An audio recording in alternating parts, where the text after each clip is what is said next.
ഇനി അടുത്തത് നമ്മുടെ കോപ്പറേറ്റീവ് ബാങ്ക്സിലേക്ക് കിടക്കാം. നമ്മൾ ടുവേർഡ്സ് എൻഡിലേക്ക് വരാണ് കേട്ടോ നമ്മുടെ ചാപ്റ്ററിന്റെ. നമ്മൾ ബാങ്ക് സ്ട്രക്ചറിൽ പല ബാങ്കുകൾ സ്കെഡ്യൂൾഡ് കൊമേഴ്ഷ്യൽ ബാങ്കിന്റെ കംപ്ലീറ്റ് ഡിസ്കഷനും കഴിഞ്ഞു. ഇനി എന്തിലേക്ക് വരാണ്? Cooperative banks. നമ്മൾ ഈ കോപ്പറേറ്റീവ് ബാങ്ക്സിലേക്ക് വന്ന ചില പ്രധാനപ്പെട്ട കാറ്റഗറി മാത്രമേ പഠിക്കുള്ളൂ. ആദ്യം നമുക്ക് ഇതിന്റെ ഒരു സ്ട്രക്ചർ ഡിസ്കസ് ചെയ്യാം. കോപ്പറേറ്റീവ് ബാങ്ക്സിനെ പ്രധാനമായിട്ട് രണ്ടായിട്ടാണ്. ഏത് ഏരിയയിലാണ് ഒരു കോപ്പറേറ്റീവ് ബാങ്ക് വർക്ക് ചെയ്യുന്നത് എന്നതിനനുസരിച്ച് നമ്മൾ അതിനെ ഇനീഷ്യലി രണ്ടായിട്ട് ക്ലാസിഫൈ ചെയ്യും.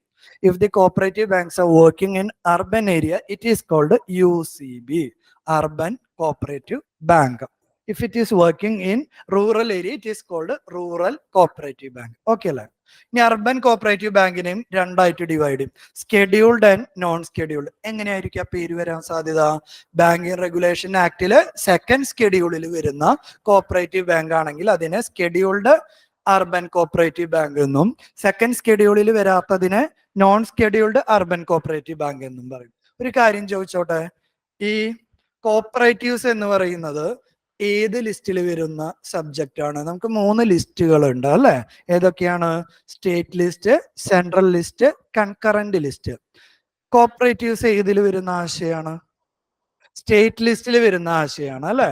സ്റ്റേറ്റ് ലിസ്റ്റിൽ വരുന്ന ആശയമാണ്. പക്ഷെ കൺകറന്റിൽ വരുന്ന വേറൊരു കാര്യം ഉണ്ടല്ലോ, മൾട്ടി സ്റ്റേറ്റ് കോപ്പറേറ്റീവ്സ്. ഇപ്പോ കൺകറന്റ് ലിസ്റ്റിലുള്ള ആശയമാണെങ്കിൽ ആർക്കും നിയമം ഇറക്കാം, പാർലമെന്റിനും നിയമം ഇറക്കാം. ഇപ്പോൾ മൾട്ടി സ്റ്റേറ്റ് കോപ്പറേറ്റീവ്സ് ആണെങ്കിൽ ജനറലി അതിന്റെ കൺട്രോൾ സെൻട്രൽ ഗവൺമെന്റിന്റെ കയ്യിലാവും. ഒരു സ്റ്റേറ്റിന്റെ ഉള്ളിൽ മാത്രം വർക്ക് ചെയ്യുന്ന കോപ്പറേറ്റീവ്സ് ആണെങ്കിൽ അതിന്റെ കൺട്രോള് ആ സ്റ്റേറ്റ് ഗവൺമെന്റിനായിരിക്കും കേട്ടോ. ഈ ഒരു ആശയം നിങ്ങളുടെ കയ്യിൽ വേണം. കാരണം ഈ കോപ്പറേറ്റീവ്സുമായി ബന്ധപ്പെട്ട ഒരു പാർലമെന്റ് ഒരു നിയമം റീസെന്റ് പാസ്സാക്കിയിട്ടുണ്ടായിരുന്നു. അതിലെ സ്റ്റേറ്റുമായി ബന്ധപ്പെട്ട ഭാഗം സുപ്രീം കോടതി എന്ത് ചെയ്തിട്ടുണ്ടായിരുന്നു? വേർഡിക്റ്റ് പ്രകാരം അത് ഇല്ലാതാക്കിയിട്ടുണ്ടായിരുന്നു. മൾട്ടി സ്റ്റേറ്റ് മാത്രമാണ് വാലിഡ് ആവുള്ളൂ. കാരണം എന്താ? സ്റ്റേറ്റ് സബ്ജക്റ്റിൽ ആർക്ക് നിയമം പാസ്സാക്കാൻ പറ്റില്ല? പറ്റുന്ന കണ്ടീഷൻസ് ഉണ്ട് കേട്ടാ. നോർമൽ ടൈമിൽ സ്റ്റേറ്റ് സബ്ജക്റ്റിൽ ആർക്ക് നിയമം പാസ്സാക്കാൻ പറ്റില്ല? പാർലമെന്റിന് നിയമം പാസ്സാക്കാൻ പറ്റില്ല. പറഞ്ഞു എന്നുള്ളൂ. ഈ ഒരു ആശയമാണ് ഞാൻ ഇവിടേക്ക് എടുത്തിട്ടുള്ളത്. ഈ സ്കെഡ്യൂൾഡ് അർബൻ കോപ്പറേറ്റീവ് ബാങ്ക് ആണെങ്കിലും ഒരു സിംഗിൾ സ്റ്റേറ്റിൽ വർക്ക് ചെയ്യുന്നത്. എക്സാമ്പിൾ നമുക്ക് കേരള ബാങ്ക് എന്ന് പറയുന്ന ആശയമുണ്ട്. കേരള ബാങ്ക് എന്ന് പറയുന്നത് കേരളത്തിൽ മാത്രമാണ് അതിന് ബ്രാഞ്ചസ് ഉള്ളൂ. പഞ്ചാബ് നാഷണൽ ബാങ്ക് എന്ന് പറയുന്ന ഒരു കോപ്പറേറ്റീവ് ബാങ്ക്സ് ഉണ്ട്. അത് ഒന്നിലധികം സ്റ്റേറ്റുകളിൽ വർക്ക് ചെയ്യുന്നത്. മഹാരാഷ്ട്ര കോപ്പറേറ്റീവ് ബാങ്ക്സ് അതൊക്കെ ഒന്നിലധികം ബാങ്ക് സ്റ്റേറ്റിൽ വർക്ക് ചെയ്യുന്നതാണ് കേട്ടോ. നോൺ സ്കെഡ്യൂൾഡ് സിംഗിൾ ഉണ്ട്. ഇതൊന്നും അത്ര ഇമ്പോർട്ടന്റ് അല്ല കേട്ടോ, ജസ്റ്റ് മനസ്സിലാക്കാം. Single state, multi state. ഇനി റൂറൽ ഏരിയയിൽ വർക്ക് ചെയ്യുന്നതാണെങ്കിൽ ഷോർട്ട് ടൈം, ലോങ് ടൈം എന്ന് പറയുന്നത് ബേസിക്കലി അവർ കൊടുക്കുന്ന ലോണിന്റെ കാലാവധിക്ക് അനുസരിച്ചിട്ടാണ്. ഷോർട്ടസ്റ്റ് ടൈമിലേക്ക് ലോണ് കൊടുക്കുന്നത് 3 കാറ്റഗറിയാണുള്ളത്.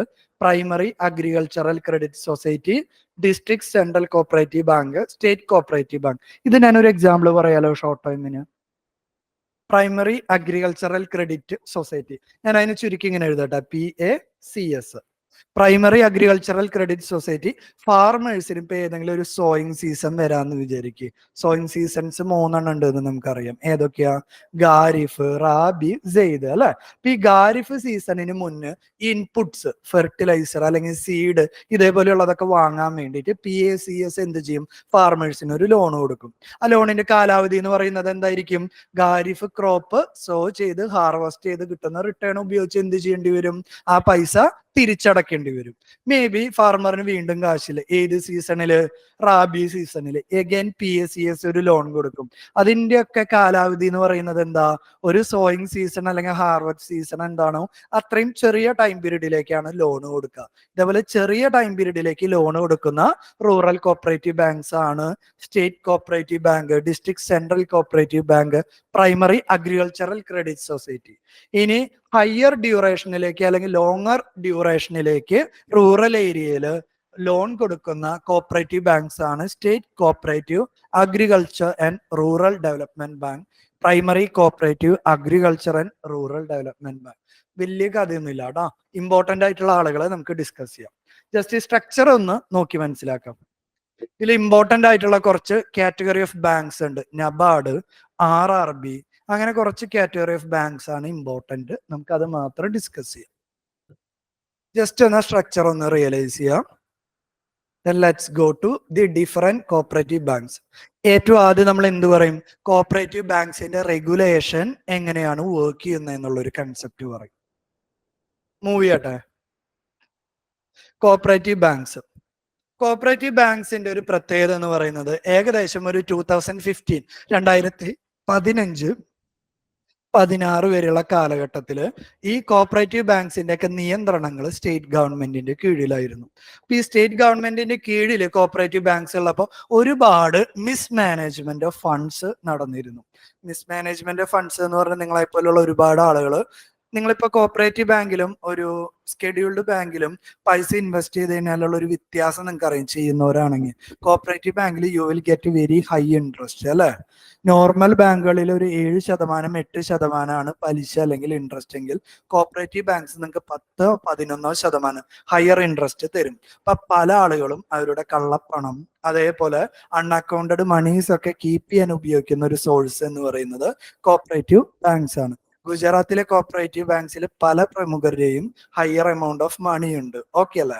ഇത്തരത്തില് സ്റ്റേറ്റിന്റെ കീഴിൽ ഇത് വന്നു കഴിഞ്ഞാലുള്ള പ്രശ്നം എന്താ? പല ആൾക്കാരും ഈ ഫണ്ടുകൾ മിസ്മാനേജ് ചെയ്യും. അതേപോലെ തന്നെ ആ കോപ്പറേറ്റീവ് ബാങ്ക്സിൽ ഏതെങ്കിലും ഒരു പാർട്ടിക്കാർ അധികാരത്തിലുണ്ടെങ്കിൽ അവരുടെ ആളുകളാവും ഉണ്ടാവുക. അപ്പൊ മൊത്തത്തിൽ എന്തൊക്കെയുണ്ട്? ക്രെഡിറ്റ് റിസ്ക്, ഓപ്പറേഷണൽ റിസ്ക്, പറയാൻ പറ്റുന്ന എല്ലാ റിസ്കുകളും ഉണ്ട്. അപ്പൊ കൺസിസ്റ്റന്റ്ലി ഈ കോപ്പറേറ്റീവ് ബാങ്ക്സ് ഇങ്ങനെ ഫെയിൽ ചെയ്യുന്നത് കണ്ടപ്പോൾ റിസർവ് ബാങ്ക് പിക്ചറിലേക്ക് വന്നു. എന്ത്? പാർലമെന്റ് നിയമം പാസാക്കി കോപ്പറേറ്റീവ് ബാങ്ക്സിന്റെ കൺട്രോള്, എസ്പെഷ്യലി അർബൻ കോപ്പറേറ്റീവ് ബാങ്ക്സിന്റെ കൺട്രോള് ആരുടെ കീഴിൽ കൊണ്ടുവന്നു? റിസർവ് ബാങ്ക് ഓഫ് ഇന്ത്യയുടെ കീഴിൽ കൊണ്ടുവന്നിട്ടുണ്ടായിരുന്നു.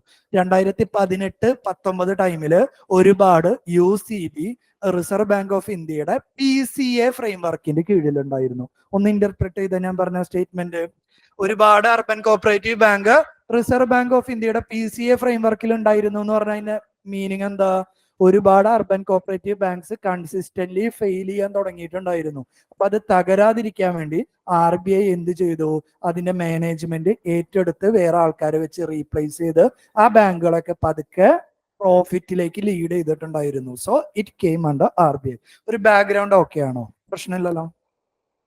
നേരിട്ട് പോസ്റ്റ് ഇൻഡിപെൻഡൻസ് നേരിട്ട് RBIക്ക് അധികാരം കൊടുക്കാത്തതിന് കാരണം കോപ്പറേറ്റീവ് എന്ന് പറയുന്നത് ഏത് സബ്ജക്റ്റ് ആയതുകൊണ്ടാണ്? സ്റ്റേറ്റ് സബ്ജക്റ്റ് ആയതുകൊണ്ടാണ് കേട്ടോ. അപ്പൊ അതിനെക്കുറിച്ചുള്ള കുറച്ച് ഡയലോഗുകളാണ് ഏറ്റവും ആദ്യം. In 1966, those banks with a paid up share capital and reserve of rupees 1 lakh were brought under the purview of Banking Regulation Act. Banking regulation ആക്ടിന്റെ കീഴിലാണെങ്കിൽ അപ്പോഴും ആരുടെ കൺട്രോൾ ഇല്ല? RBIയുടെ കൺട്രോൾ ഇല്ല. കൺട്രോൾ ചെയ്തിരുന്നത് സ്റ്റേറ്റ് രജിസ്ട്രാർ ജനറൽ എന്ന് പറയുന്ന ഒരു ഓഫീസാണ് കോപ്പറേറ്റീവ് ബാങ്കിന്. ആരാണ്? സ്റ്റേറ്റ് രജിസ്ട്രാർ ജനറൽ എന്ന് പറയുന്ന ഒരു ഓഫീസാണ് കോപ്പറേറ്റീവ് ബാങ്ക്സിനെ റെഗുലേറ്റ് ചെയ്തുകൊണ്ടിരുന്നത്. ഓക്കെ അല്ലേ? ആ ഒരു സിറ്റുവേഷനിൽ നിന്നാണ് പതുക്കെ എന്തിലേക്ക് വരുന്നത്? Urban cooperative banks amending banking regulation RBIയുടെ കീഴിലേക്ക് UCBസിനെ കൊണ്ടുവരാണ്. എന്താ കാരണം? The reserve bank has been given powers over the management of the UCBs owing to which it can issue direction relating to management of UCB. എന്തൊക്കെ തരത്തിലുള്ള management, എന്തൊക്കെ തരത്തിലുള്ള ഡയറക്ഷൻ RBIക്ക് കൊടുക്കാൻ വേണ്ടി പറ്റും? Approval four appointment of chairman of MD or CEO. പ്രധാന പ്രശ്നം cooperative ബാങ്ക്സിന്റെ എന്താണ്? തലപ്പത്തുള്ള ആളുകളുടെ മിസ്മാനേജ്മെന്റ് ഓഫ് മണി അല്ലെങ്കിൽ മിസ്മാനേജ്മെന്റ് ഓഫ് പവർ ആണ്. So whenever a chairman or CEO or MD of a UCB is to be appointed, it has to be approved from RBI. Okay അല്ലേ? ഏത് risk ആണ് ഇപ്പൊ address ചെയ്തത്? 3 തരം റിസ്കിന്റെ കാര്യം ഞാൻ പറഞ്ഞില്ലേ. ഏത് റിസ്ക് ഇപ്പൊ അഡ്രസ് ചെയ്ത? ഓപ്പറേഷണൽ റിസ്ക് ഈസ് അഡ്രസ്ഡ് അല്ലെ. Removal and remuneration of MD or CEO അല്ലെങ്കിൽ MDനെ എപ്പോഴാണ് റിട്ടയർ ചെയ്യിക്കേണ്ടത്, അല്ലെങ്കിൽ അവർക്ക് ചെയ്യുന്നതിൽ എന്തെങ്കിലുമൊക്കെ ഉടായ്പ ഉണ്ടെങ്കിൽ അവരെ പെൻഷൻ ഓഫ് ചെയ്യുക, ഇതേപോലെയുള്ള കാര്യങ്ങളിൽ ഡയറക്ഷൻ കൊടുക്കാൻ RBIക്ക് അധികാരം ഉണ്ടാകും. ഏറ്റവും ആദ്യം എന്തായിരിക്കും? വളരെ പാസിഫൈഡ് ആയിട്ട് ഡയറക്ഷൻ കൊടുക്കും. മോറൽ സുസൈൻ ഏറ്റെടുത്തില്ലെങ്കിൽ എന്ത് ചെയ്യും? ഡയറക്റ്റ് ആക്ഷൻ, പീനലൈസ് ചെയ്യും. Okay, further, the board of UCBs would be required to have not less than 51% members having അടുത്ത ഇമ്പോർട്ടന്റ് ഓപ്പറേഷണൽ റിസ്ക് അഡ്രസ് ചെയ്യാനുള്ള അടുത്ത ഇമ്പോർട്ടന്റ് സാധാരണ കോപ്പറേറ്റീവ് ബാങ്ക്സിന്റെ ഒക്കെ ഗവേണിംഗ് ബോർഡിൽ മിക്കവാറും ഉണ്ടാവുക ഏത് പാർട്ടിയാണോ സ്റ്റേറ്റിൽ ഭരിക്കുന്നത് അവർ റെക്കമെൻഡ് ചെയ്ത മെമ്പേഴ്സ് ആയിരിക്കും യൂഷ്വലി ഉണ്ടാവുക. They don't have any experience on banking, public finance, they have only experienced in corruption. അല്ലെ, ഒരു ആകെ കൂടി എക്സ്പീരിയൻസ് കറപ്ഷനിലേ ഉണ്ടാവുള്ളൂ, അല്ലാതെ വേറൊരു എക്സ്പീരിയൻസും ഇല്ല. ഇപ്പൊ RBI ഗൈഡ് ലൈൻ ഇറക്കി, എന്താ ഗവേണിംഗ് ബോഡിയിലുള്ള മെമ്പേഴ്സിൽ more than 50%. Why more than 50%? ഏതൊരു ഡിസിഷൻ പാസ് ആവണമെങ്കിലും ഒരു ബോർഡ് ടൈപ്പ് ഒരു ഡിസിഷൻ പാസ് ആവണമെങ്കിൽ മെജോറിറ്റി ഡിസിഷൻസ് അല്ലേ നോക്കാം. So more than 51% of the members should be from special knowledge or practical experience in banking or public finance or economics. Okay, the RBI has been empowered to supersede the board of directors of a UCB if their maladministration or mismanagement of power is happening. RBI can supersede this governing board. Okay, majorly focusing on operational risk. പ്രധാനമായിട്ടും UCBസിന്റെ പ്രശ്നം operational risk ആണ്. Further points എന്താണ്? Further points: provisions of the revised act will enable UCB to raise capital by issue of equity or preference. Generally അവർക്ക് bond അല്ലെങ്കിൽ share ഇറക്കിയിട്ട് എന്ത്, മുൻകാലങ്ങളിലാണെങ്കിൽ കോപ്പറേറ്റീവ് ബാങ്ക്സിന് ബോണ്ടും ഷെയറൊന്നും ഇഷ്യൂ, സ്പെസിഫിക്കലി ബോണ്ട് ഇഷ്യൂ ചെയ്യാൻ പറ്റാറില്ല, ഷെയർ പിന്നെ അവർ ഉപയോഗിക്കാറുണ്ട്. ബോണ്ട്സ് ഉപയോഗിക്കുന്നത് വളരെ കുറവായിരുന്നു. RBI ഇപ്പൊ പുതിയ ഗൈഡ് ലൈൻ പ്രകാരം പറയാണ്, അർബൻ കോപ്പറേറ്റീവ് ബാങ്ക്സിന് ക്യാപിറ്റൽ ആവശ്യമുണ്ടെങ്കിൽ they can issue bonds. Okay ആണല്ലോ. Next one, reserve bank has been empowered to sanction voluntary or compulsory amalgamation. വേറൊരു വാക്ക് ഉപയോഗിക്കട്ടെ, മെർജിങ്. ഓക്കെ ആണല്ലോ. ബാങ്ക് മെർജിങ് എന്ന് പറയുന്ന ഒരു ആശയം പറഞ്ഞില്ലേ, ചെറിയ ചെറിയ കോപ്പറേറ്റീവ് ബാങ്ക്സ് ഉണ്ടെങ്കിൽ അവരെല്ലാം ചേർത്ത് വലിയ കോപ്പറേറ്റീവ് ബാങ്ക്സ് ആക്കാനുള്ള ഒരു ആശയം മുന്നോട്ട് വെച്ചു. എന്തായിരിക്കും കാരണം? ചെറിയ കോപ്പറേറ്റീവ് ബാങ്ക്സ് ആണെങ്കിൽ അവർക്ക് ക്യാപിറ്റൽ വളരെ കുറവായിരിക്കും, ടെക്നോളജി അപ്ഗ്രഡേഷൻ ഒന്നും കൊണ്ടുവരാൻ പറ്റില്ല, ഇൻവെസ്റ്റ്മെന്റ് ഒന്നും പോസിബിൾ അല്ല. കുറെ ചെറിയ UCBസിനെ ക്ലബ് ചെയ്ത് വലിയ UCBC ആക്കാനുള്ള പ്രപ്പോസൽസും RBI മുന്നോട്ട് വന്നു. ഈ ചേഞ്ചസ് ഇമ്പോർട്ടന്റ് ആണ് കേട്ടോ. What are the changes brought in recent days? UCBയുടെ ഡിസ്കഷനിൽ നിന്ന് നമ്മൾ അടുത്ത കാറ്റഗറി ഓഫ് ബാങ്കിലേക്ക് കിടക്കാണ്, നബാർഡ്. ആവശ്യമുള്ള കുറച്ച് പോയിന്റ്സ് ഞാൻ ഇതിൽ പറയുള്ളൂ, അല്ലാതെ ഈ കംപ്ലീറ്റ് ചരിത്രം വായിക്കില്ല, നിങ്ങൾക്ക് വേണ്ടിയിട്ടാണ് കേട്ടോ ഇത് ഇൻക്ലൂഡ് ചെയ്തിട്ടുള്ളത്. എന്തുകൊണ്ടാണ് ഈ നബാർഡ് എന്ന് പറയുന്ന ഒരു ബാങ്ക് ഫോം ചെയ്തത്? എന്താണ്, എന്തെങ്കിലും പ്രശ്നമുണ്ടോ? ഇല്ല. എന്തുകൊണ്ടാണ് ഈ നബാർഡ്? അത് നബാർഡിന്റെ ഫുൾ ഫോമിലേക്ക് നോക്കി, രണ്ട് കീവേഡ് അവിടെ ഇമ്പോർട്ടന്റ് ആണ്. First one agriculture, second one rural development. So NABARD എന്ന് പറയുന്നത് എന്താണ്? റൂറൽ ഏരിയയുടെ ഡെവലപ്മെന്റിനെ ഫോക്കസ് ചെയ്തുകൊണ്ടിട്ടുള്ള ഒരു ഇൻസ്റ്റിറ്റ്യൂഷണൽ മെക്കാനിസത്തിനെ വിളിക്കുന്ന പേരാണ് NABARD, national bank for agriculture and rural development. Okay അല്ലേ? എന്തൊക്കെയാണ് അതിന്റെ പർപ്പസ് എന്ന് പറയുന്നത്? It is concerned with policy planning four economic activities in rural area and financial inclusion policy. ഒന്നും കൂടി ക്ലിയർ ആയിട്ട് പറയാം. റൂറൽ ഏരിയയിലെ ഏറ്റവും പ്രധാനപ്പെട്ട എക്കണോമിക് ആക്ടിവിറ്റി എന്താ? അഗ്രികൾച്ചർ. ഈ അഗ്രികൾച്ചറിന്റെ ഒരു പ്രത്യേകത ഉണ്ട്, വളരെ പുവർ ആയിട്ടുള്ള ഫാമേഴ്സ് ആണ് ലോൺ എടുക്കുന്നത്. ഇപ്പൊ പുവർ ഫാമേഴ്സ് ആണെങ്കിൽ അത് ഒരു ഇമ്പോർട്ടന്റ് ആയിട്ടുള്ള ഒരു ഇഷ്യൂ എന്ന് പറയുന്നത് പലപ്പോഴും അവർക്ക് തിരിച്ചടയ്ക്കാനുള്ള കപ്പാസിറ്റി കുറവായിരിക്കും അല്ലെ. ഒരു ഹയർ ഇൻട്രസ്റ്റിലാണ് ഒരു ഫാർമറിന് ലോൺ കൊടുക്കുന്നതെങ്കിൽ അയാൾക്ക് അല്ലെങ്കിൽ അദ്ദേഹത്തിന് അത് തിരിച്ചടയ്ക്കാനുള്ള ചാൻസസ് വളരെ കുറവാണ്.